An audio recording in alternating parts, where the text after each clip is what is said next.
বাংলাদেশের অন্তর্বর্তীকালীন সরকার হিন্দু, বৌদ্ধ, খ্রিস্টান, মুসলমান সব ধর্মের লোকদেরকে ডেকে বলেছে, বাংলাদেশকে যদি বাঁচতে হয় ভারতীয় আধিপত্যবাদ থেকে মুক্ত হতে হবে।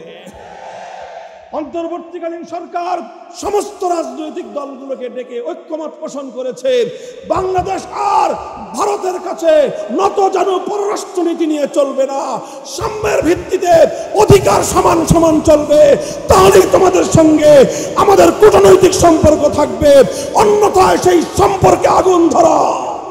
কাজেই এখন আমাদের পরিষ্কার কথা আপোষেই বলি, রাগারাগির কোনো বিষয় নাই। ভাগাভাগি হয়েছে, তুমি পাইছো এক ভাগ, আমি পাইছি এক ভাগ, ওই ভাগের কথা বলতে গেলে পুরান কথা উঠায়ও না, তাহলে কিন্তু আমরা তখনকার জুলুম এবং বৈষম্যের বিরুদ্ধে কথা বলা শুরু করব।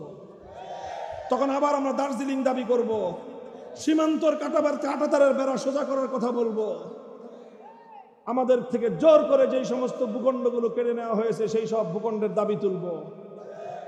ওই বিতর্কে আমরা যেতে চাই না। অনেক আগের কথা, পুরান গাঁও নতুন করে খোঁচায় আবার গাঁও বানায় না। এখন কথা পরিষ্কার, এত বিশাল রাষ্ট্র ধর্মনিরপেক্ষতার জন্য ছেড়ে দিয়েছে মুসলমানরা, আর মুসলমানরা নিজেদের জন্য ছোট্ট কিছু ভূমি নিয়েছে, অল্প কিছু ভূখণ্ড নিয়েছে ইসলামের জন্য।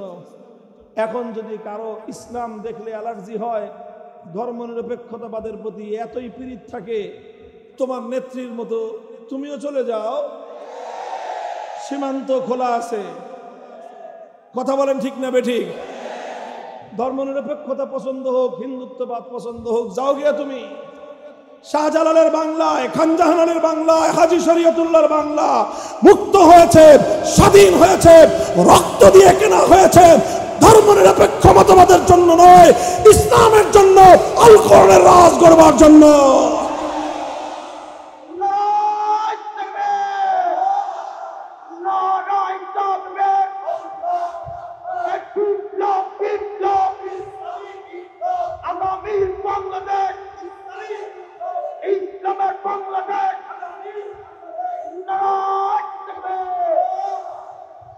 ভাই ভাগ হয়েছে, ভাগাভাগি হয়ে গেছে। যদি তোমাদের কাছে ইসলাম পছন্দ না হয়, ধর্মনিরপেক্ষতা যদি পছন্দ হয়, ধর্মনিরপেক্ষতার জন্য তো বিশাল জায়গা বরাদ্দ দেওয়া আছেই, যাও ওখানে গিয়ে তুমি তোমার ধর্মনিরপেক্ষতা করো। আমরা যারা ইসলাম নিয়ে থাকতে চাই, বাংলাদেশ হলো ইসলামের ঠিকানা। অন্য ধর্মাবলম্বীদের কি হবে? ইসলাম যদি বাস্তবায়ন হয় রাষ্ট্রীয় পর্যায়ে, হিন্দু, বৌদ্ধ, খ্রিস্টান সহ সকল অন্য ধর্মাবলম্বীরা নজিরবিহীন অধিকার ভোগ করবে, স্বাধীনতা ভোগ করবে, জানমালের নিরাপত্তা ভোগ করবে, সম্পূর্ণ ধর্ম পালনের স্বাধীনতার অধিকার ভোগ করবে। কোন সংখ্যালঘু ভিন্ন ধর্মাবলম্বীদের দিকে চোখ তুলে তাকাবার কারো সাহস হবে না। ক্রিম বেশি ছিল, সেগুলোকে ভারতের হাতে তুলে দেওয়া হয়েছে। যে এলাকাগুলোতে খনিজ সম্পদ বেশি, সেটাকে ভারতের হাতে তুলে দেওয়া হয়েছে। যেখানে দার্জিলিং পর্যটন পয়েন্ট হতে পারে, সেটাকে ভারতের হাতে তুলে দেওয়া হয়েছে। যেখানে পাহাড়ের নিচে মূল্যবান পাথর থাকতে পারে, সেটাকে ওই পাশে ঠেলে দিয়ে সব জায়গায় আঁকাবাঁকা করে মুসলমানদের কাছে সমস্তভাবে বঞ্চনার, বৈষম্যের শিকার হয়েছে মুসলমানেরা।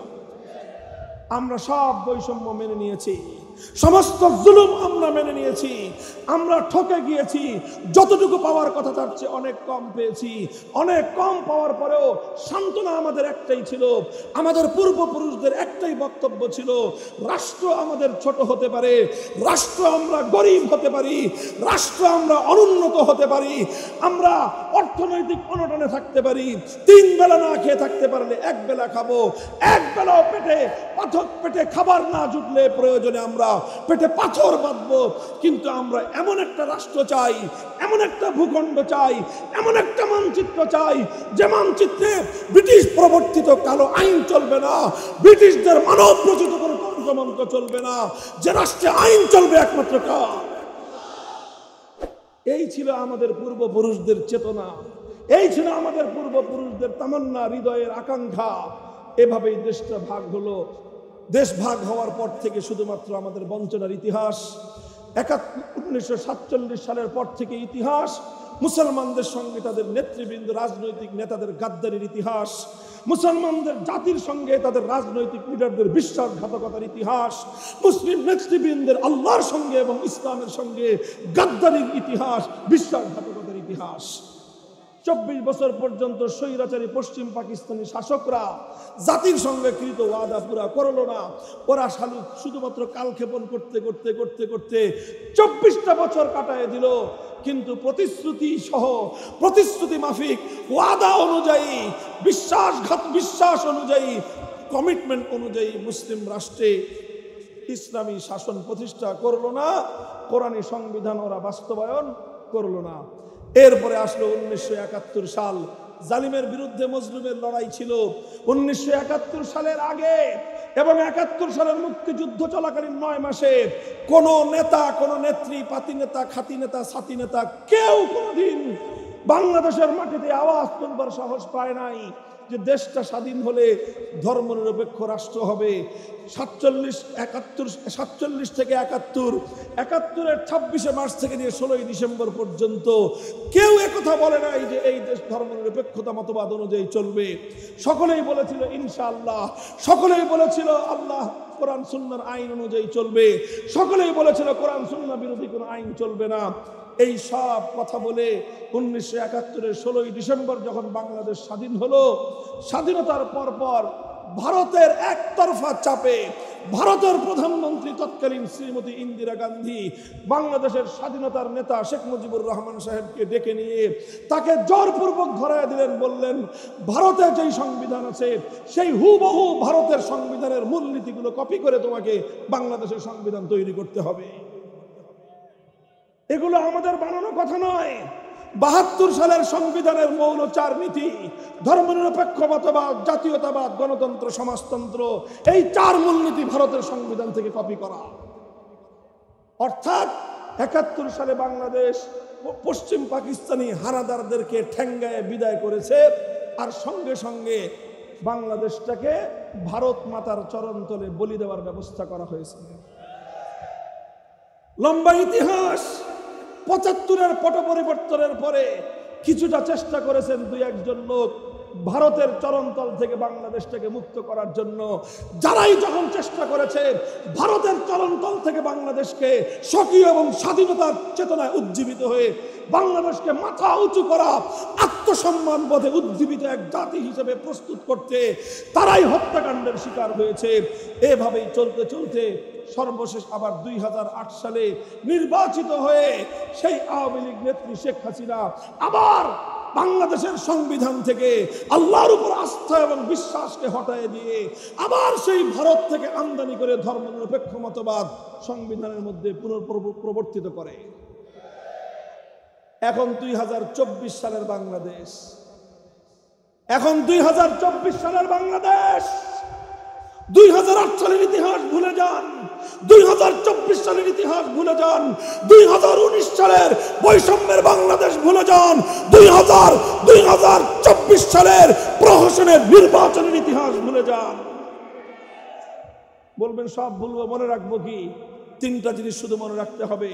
1 নম্বর, 47 সালে দেশটা ভাগ হয়েছিল কিভাবে, 71 সালে মুক্তিযুদ্ধটা হয়েছিল কিভাবে, 24 সালে গণ অভ্যুত্থানটা হয়েছিল কিভাবে। এই 3 বুনিয়াদের উপর বাংলাদেশ আগামী দিনে নির্মিত হবে। এই 3 বুনিয়াদের উপর আগামীর বাংলাদেশ নির্মাণ করতে হবে। যদি সেই নির্মাণ করতে হয়, দেশ 2 ভাগ। 1 ভাগ হলো ধর্মনিরপেক্ষতার জন্য, তোমরা পাইছো গোটা দেশের 4 ভাগের 3 ভাগ। কয় ভাগ? আমাদেরকে পাই আমরা অর্ধেক, আমরা পাই 4 ভাগের 2 ভাগ, দিছো আমাদেরকে 4 ভাগের 1 ভাগ। অনেক জুলুম সইছি, অনেক বঞ্চনা সহ্য করেছি, অনেক বৈষম্য বরদাস্ত করেছি। এখন যতটুক দিছো ওখান থেকে আবার খাবলা মেরে খাইতে চাও। কথা বলেন ঠিক না বেঠিক? এই হলো ভারতীয় আধিপত্যবাদ।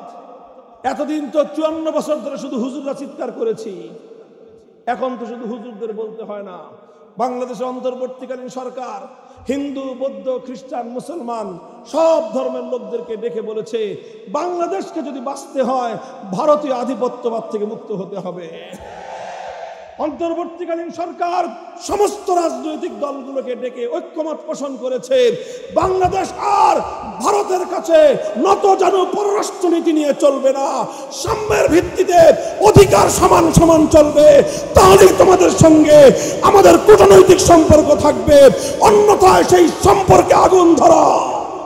কাজেই এখন আমাদের পরিষ্কার কথা আপোষেই বলি, রাগারাগির কোনো বিষয় নাই। ভাগাভাগি হয়েছে, তুমি পাইছো এক ভাগ, আমি পাইছি এক ভাগ। ওই ভাগের কথা বলতে গেলে পুরান কথা উঠায় না, তাহলে কিন্তু আমরা তখনকার জুলুম এবং বৈষম্যের বিরুদ্ধে কথা বলা শুরু করব। তখন আবার আমরা দার্জিলিং দাবি করব, সীমান্তর কাঁটাতারের বেড়া সোজা করার কথা বলবো, আমাদের থেকে জোর করে যেই সমস্ত ভূখণ্ডগুলো কেড়ে নেওয়া হয়েছে সেই সব ভূখণ্ডের দাবি তুলব। ওই বিতর্কে আমরা যেতে চাই না। অনেক আগের কথা, পুরান গাঁও নতুন করে খোঁচায় আবার গাঁও বানায় না। এখন কথা পরিষ্কার, এত বিশাল রাষ্ট্র ধর্মনিরপেক্ষতার জন্য ছেড়ে দিয়েছে মুসলমানরা, আর মুসলমানরা নিজেদের জন্য ছোট্ট কিছু ভূমি নিয়েছে, অল্প কিছু ভূখণ্ড নিয়েছে ইসলামের জন্য। এখন যদি কারো ইসলাম দেখলে অ্যালার্জি হয়, ধর্মনিরপেক্ষতাবাদের প্রতি এতই পীড়িত থাকে, তোমার নেত্রীর মতো তুমিও চলে যাও, সীমান্ত খোলা আছে। কথা বলেন ঠিক না বেঠিক? ধর্মনিরপেক্ষতা পছন্দ হোক, হিন্দুত্ববাদ পছন্দ হোক, যাও গিয়া তুমি। শাহজালালের বাংলায়, খানজাহানের বাংলায়, হাজী শরীয়তুল্লাহর বাংলা মুক্ত হয়েছে, স্বাধীন হয়েছে, রক্ত দিয়ে কেনা হয়েছে। ধর্মনিরপেক্ষ মতবাদের জন্য নয়, ইসলামের জন্য, আল কোরআনের রাজ গড়বার জন্য।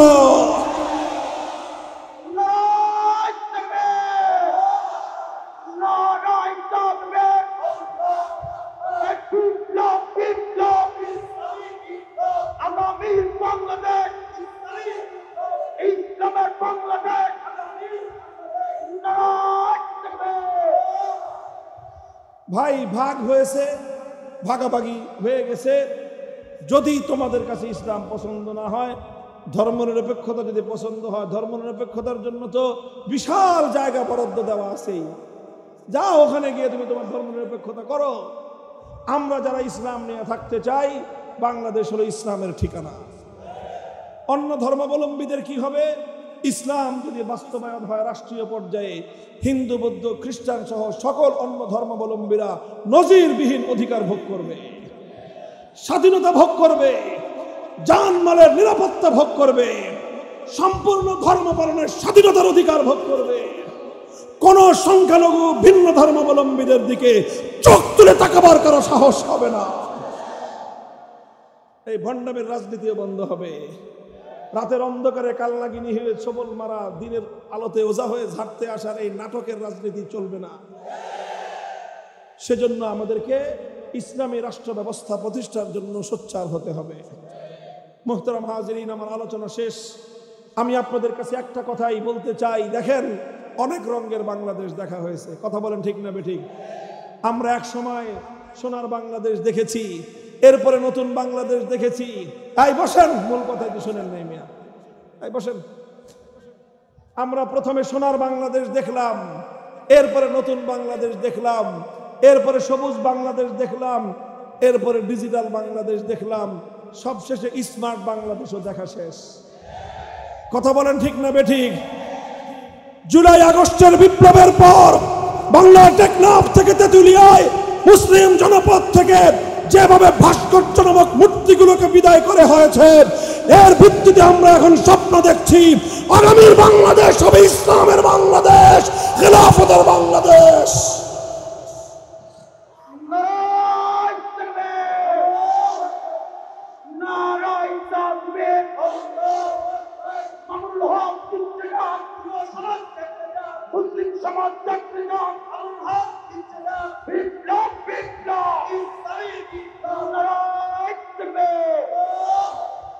ইসলামের সেই বিপ্লবের জন্য কাজ করবেন তো? ঘাম ঝরানো পরিশ্রম করতে হবে, করবেন তো? ঘাম ঝরানোর পর চোখের অশ্রু দিয়ে আল্লাহর কাছে সাহায্য কামনা করতে হবে, করবেন তো? এরপরে ঘাম আর অশ্রু দিয়ে যখন বিপ্লবের জন্য মাটি উর্বর হবে, সেই উর্বর মাটিতে আল্লাহর দ্বীনের বিজয়ের জন্য, শহীদি ঈদগাহে শাহাদাতের জন্য, রক্ত দেওয়ার জন্য মাথায় কাপড়ের কাপড় বেঁধে কারা কারা প্রস্তুত হবেন, উপস্থিত হবেন, শপথ করুন।